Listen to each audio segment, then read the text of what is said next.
Le conflit armé qu'a connu la région du Kasaï durant le phénomène Kamwina Tsapou a occasionné la séparation de plus de 700 couples. Grâce à l'appui du Haut-Commissariat de l'ONU pour les réfugiés, 40 familles viennent d'être réunifiées dans les provinces du Kasaï central et du Kasaï. C'est après des plaidoyers menés notamment par l'ONG Femmes Main dans la Main pour le développement intégral afin d'abolir les amendes infligées aux femmes victimes de viols qui ne devraient plus payer ni chèvres ni poules.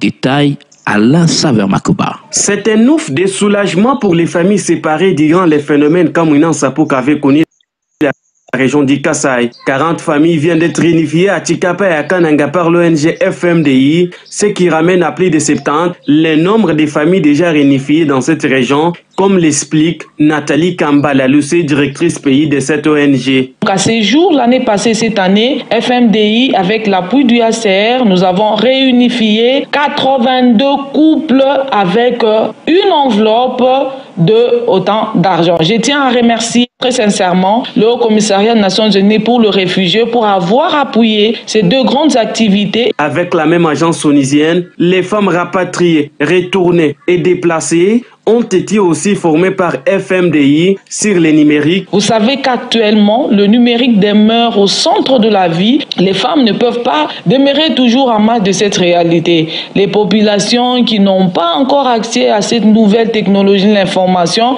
se retrouvent toujours plus marginalisées. C'est ainsi que nous sommes obligés d'apprendre les femmes, de leur donner l'information et commencer à les apprendre petit à petit comment accéder à toutes ces plateformes d'information de nouvelles technologies. Depuis sa création, FMDI s'est notamment engagé dans la lutte contre les VBG et la défense des droits des femmes et des jeunes filles à travers les pays. Depuis la ville de Kananga, Alain Saveur-Makoba pour Top Congo FM. Mise en œuvre du baromètre national et sociétal des entreprises en RDC. L'objectif de ce